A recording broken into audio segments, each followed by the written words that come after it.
So hello student, आज के lecture में हम रेगुलर एक्सप्रेशन के बारे में पढ़ने वाले हैं। तो हम देखेंगे कि क्यों हम रेगुलर एक्सप्रेशन यूज़ करते हैं, क्या है रेगुलर एक्सप्रेशन और उसकी बेसिक टर्मिनोलॉजी क्या है। ठीक है, तो अभी तक हमने फाइनाइट ऑटोमेटा के बारे में पढ़ा।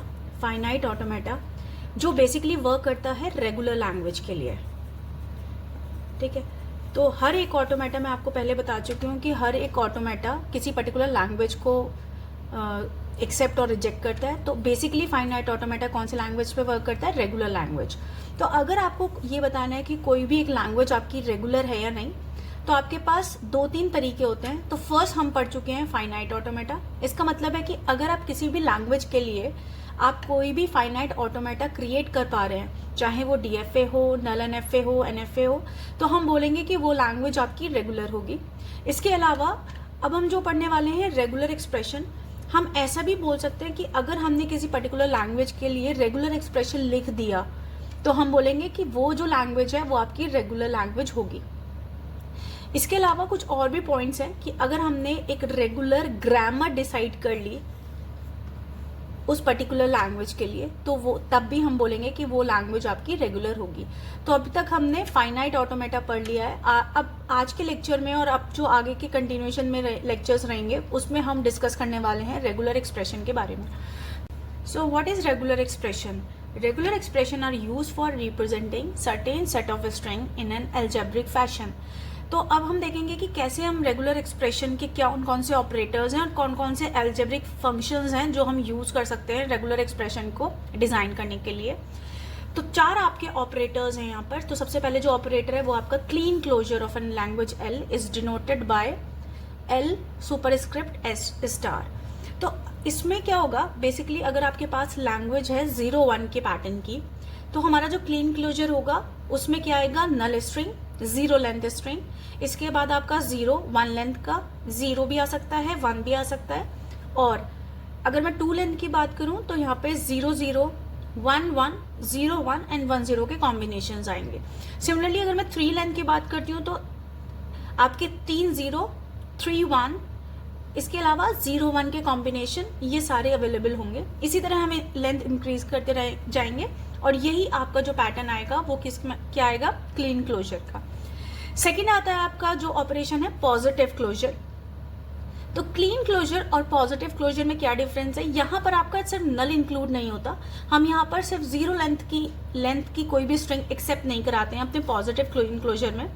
तो यहाँ पर जो लेंथ आपकी आएगी वो मिनिमम 0 की आएगी।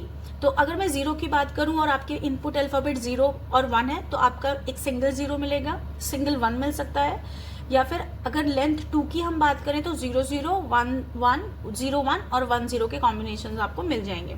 तो पॉजिटिव क्लोजर सिर्फ आपका जो डिफरेंस आता है वो क्लीन क्लोजर आपको एक्सक्लूड करता है आपका नल।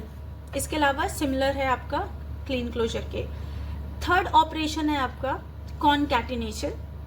यहाँ पर आपके पास 2 लैंग्वेज होंगी और आपको दोनों लैंग्वेज को कॉनकैटिनेशन करना है यूजिंग डॉट ऑपरेशन। तो अगर आपके पास, हम एज्यूम करते हैं कि अगर आपके पास एक लैंग्वेज है ये 3 पैटर्न की, जहाँ पे 0-0-1 है, 1-0 और 1-1 का आपका सीक्वेंस है। सेकेंड जो लैंग्वेज है आपकी वो है आपकी नल और 0-0-1।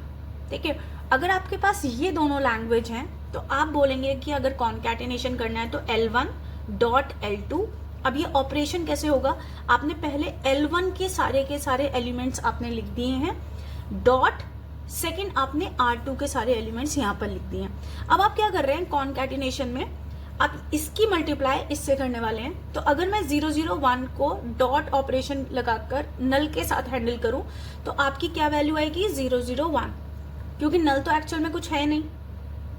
अब सेकेंड हम इसकी मल्टीप्लाई इससे करते हैं तो कॉनकैटिनेशन में 0-0-1 तो आएगा और उसके जस्ट बाद में आपकी ये वाली स्ट्रिंग आपको मिलने वाली है, तो 0-0-1।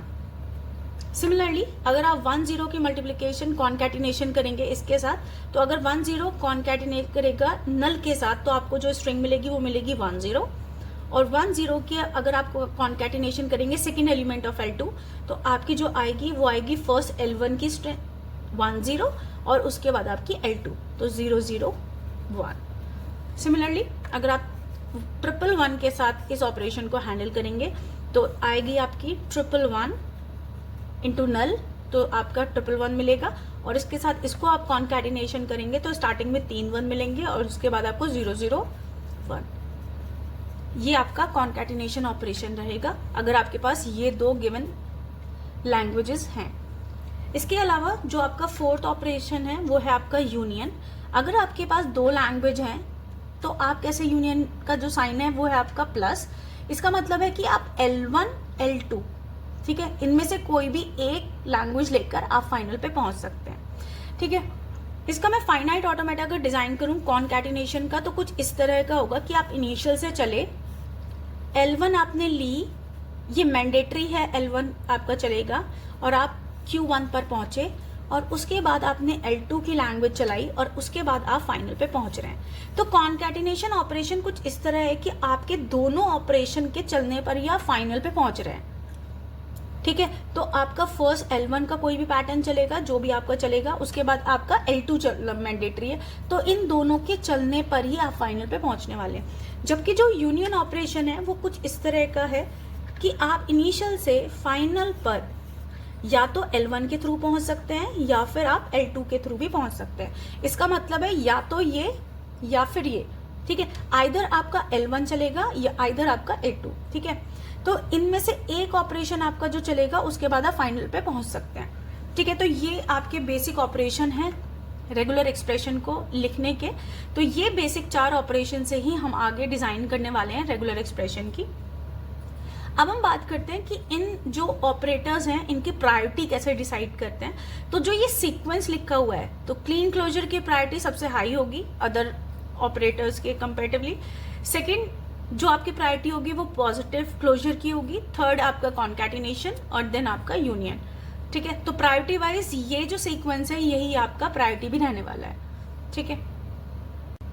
तो यहाँ पर कुछ और बेसिक टर्मिनोलॉजीज भी हम देखते हैं अबाउट रेगुलर एक्सप्रेशन। तो अगर आपके पास कोई भी टर्मिनल सिंबल है जो आपके इनपुट अल्फाबेट को बिलोंग कर रहा है, including phi and null are also regular expression. तो अगर आपके पास नल स्ट्रिंग है तो आप इसको कैसे लिखेंगे, इस तरह। और अगर आपके पास फाई है, phi is a null set, तो आप कैसे लिखेंगे, या तो आप कर्ली ब्रेसेस रखिए या फिर आप फाई को एज इट इज रखेंगे। तो ये आपका रेगुलर एक्सप्रेशन भी होगा।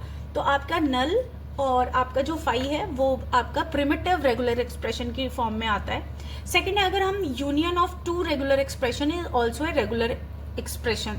तो अगर आपका R1 इंडिविजुअली रेगुलर एक्सप्रेशन है, R2 इंडिविजुअली रेगुलर एक्सप्रेशन है, तो हम क्या कर सकते हैं, आपका यूनियन भी एक रेगुलर एक्सप्रेशन होगा। थर्ड पॉइंट है, the concatenation of 2 regular expression is also a regular expression.